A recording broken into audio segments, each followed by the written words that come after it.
اعوذ باللہ من الشیطان الرجیم بسم اللہ الرحمن الرحیم کل نفس ذائقۃ الموت وانما توفون اجورکم یوم القیامہ فمن زحزح عن النار وادخل الجنة فقد فاز وما الحیاۃ الدنیا الا متاع الغرور۔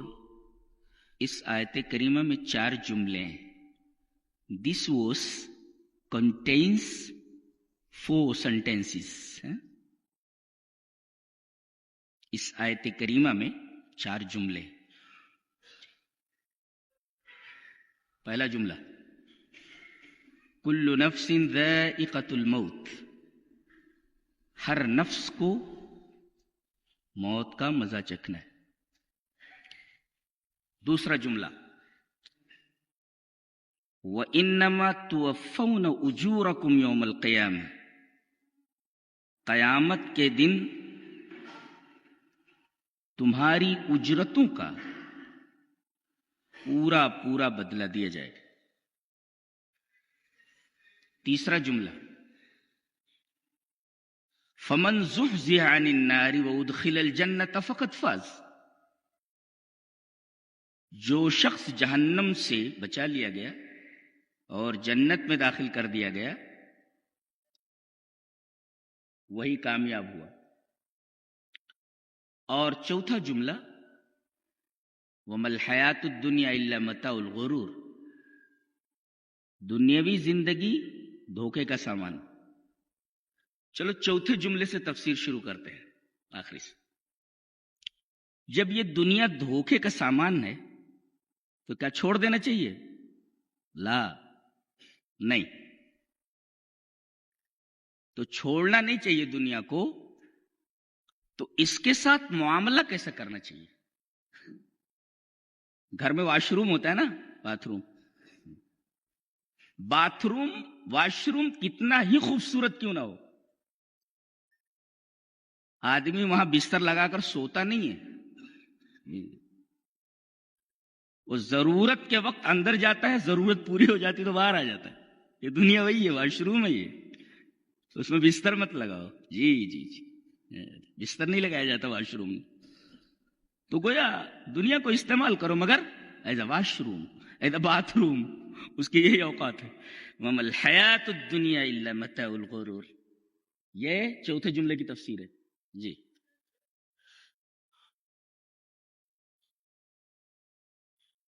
اس کے بعد جو تیسرا جملہ ہے اس کا مفہوم یہ ہے کہ ہم دنیا میں مختلف چیزوں کو کامیابی سمجھتے ہیں۔ This is the success, that is success etcetera, لیکن حقیقی کامیابی کیا ہے؟ ریئل سکسیس واٹ از، کیا ہے؟ حقیقی کامیابی آخرت میں جہنم سے بچا لیا جانا اور جنت میں داخل کر دیا جانا، that is the real success. جی یہ دوسری آیت کریمہ، بلکہ تیسری جو ہے ترتیب میں وہ ہے، تیسرے جملے کی تفسیر۔ اس کے بعد دوسرا جملہ وَإِنَّمَا تُوَفَّوْنَ أُجُورَكُمْ يَوْمَ الْقِيَامَةِ، یہ موت کی وجہ بیان کی جا رہی ہے کہ موت کیوں ضروری ہے، آدمی کو مرنا کیوں چاہیے، آدمی کو مرنا کیوں ضروری ہے؟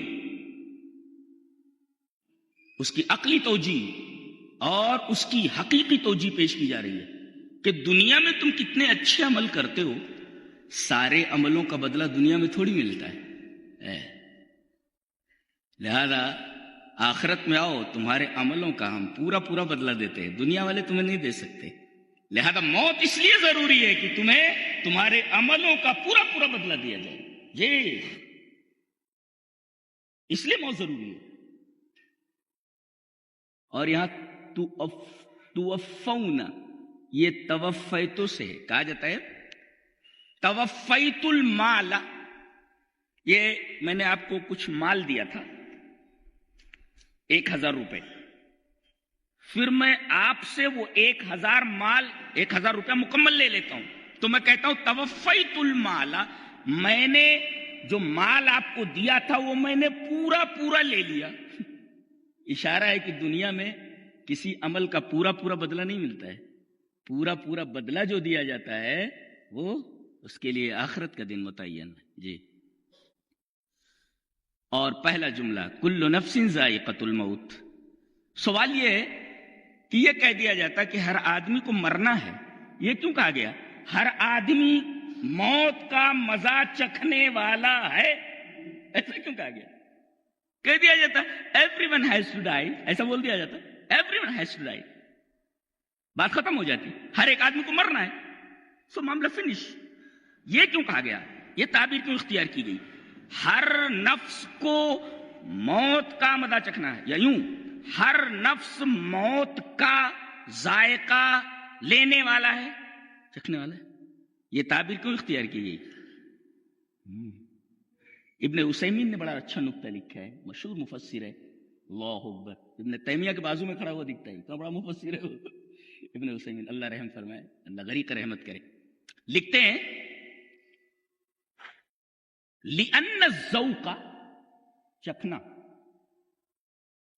ذائقۃ الموت، ذائقہ مطلب چکھنا نا، لِأَنَّ الذَّوْقَ يَحْصُلُ بِهِ حَقُّ الْيَقِينِ، چکھنے سے حق الیقین حاصل ہوتا ہے۔ نہیں سمجھے؟ آپ مجھ سے کہہ رہے ہیں کہ وہ گلاب جامن جو ہوتا ہے وہ میٹھا ہوتا ہے، بتایا آپ نے؟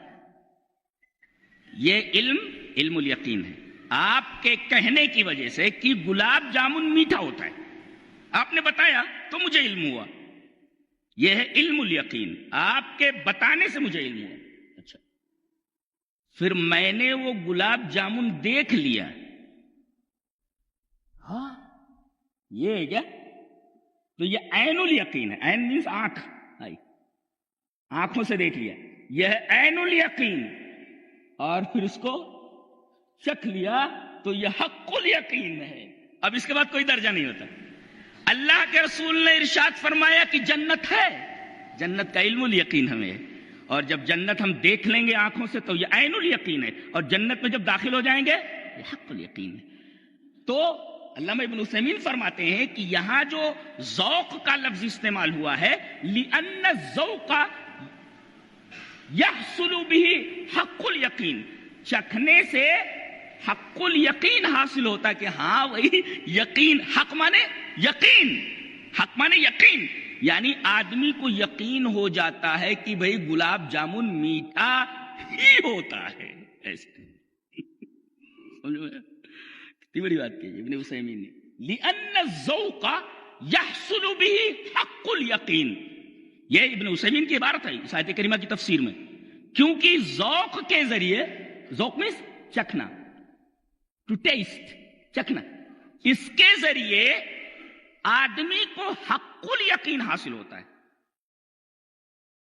ہاں، نتیجہ یہ ہوا کہ ہر آدمی جان لے کہ جیسے وہ ٹیسٹ کرنے پر معلوم ہوا کہ یہ میٹھا ہی ہے، ایسے ہی everyone has to die, یہ حق ہے، یہ کوئی بچے گا نہیں۔ ہاں بات، جب وہ حق الیقین ہے تو everyone has to die, اس کا نتیجہ نکلے۔ اور تعبیر کیا خوبصورت اختیار کی گئی، ہے جواب نہیں ہے کلام الہی، کیا بات کرتا ہے، کس اسٹائل سے بات کرتا ہے، کل نفس ذائقۃ الموت۔ میں تو تفسیر کا طالب علم ہوں، ادب کا طالب علم ہوں، مجھے جان، اللہ اکبر، کلام الہی کا انداز کیا، اس کی اسٹائل کیا بولنے کی، کل نفس ذائقۃ۔ اچھا، ایک نکتہ اور بھی ہے، سائنسی نکتہ۔ سائنسداں یہ کہتا ہے کہ ہر آدمی کے ذوق کی حس الگ ہوتی ہے جی۔ میں اس چیز کو ناپسند کرتا ہوں، مجھے یہ چیز دیکھنے میں اچھی نہیں لگتی، اب میں اگر اس کو چکھوں تو جو چیز مجھے اچھی نہیں لگتی جب میں چکھوں گا تو اس کا ذائقہ مجھے برا لگے گا۔ اچھا، اور اگر مجھ کو وہ چیز اچھی لگ رہی ہے تو میں جب چکھوں گا تو اس کا ذائقہ مجھے اچھا لگے گا.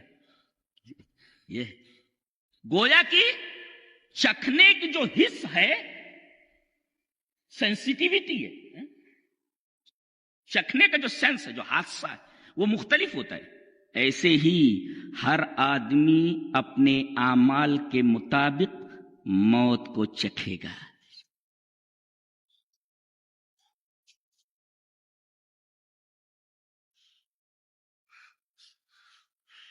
ذائقۃ الموت کہہ کر کے ڈائریکٹ دل کو اپیل کیا گیا ہے، دل کو اپیل کیا گیا.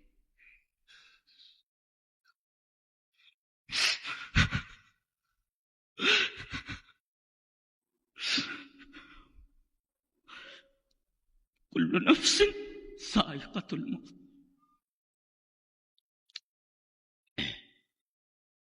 ہر آدمی اپنے عملوں کے اعتبار سے اس کا مزہ چکھے گا.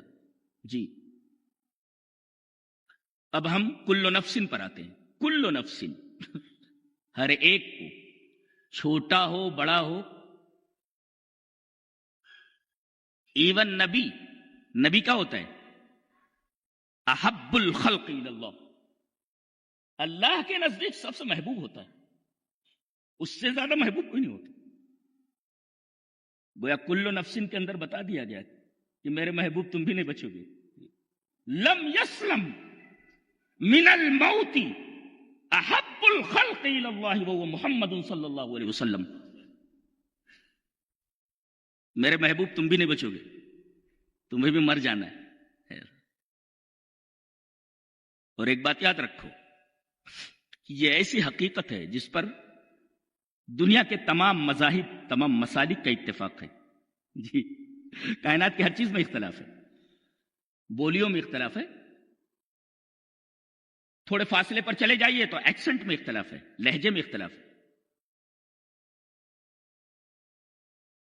آدمی کے خیالوں میں اختلاف ہے، آرا میں اختلاف ہے، صورتوں میں اختلاف ہے، زبانوں میں اختلاف ہے، رنگوں میں اختلاف ہے.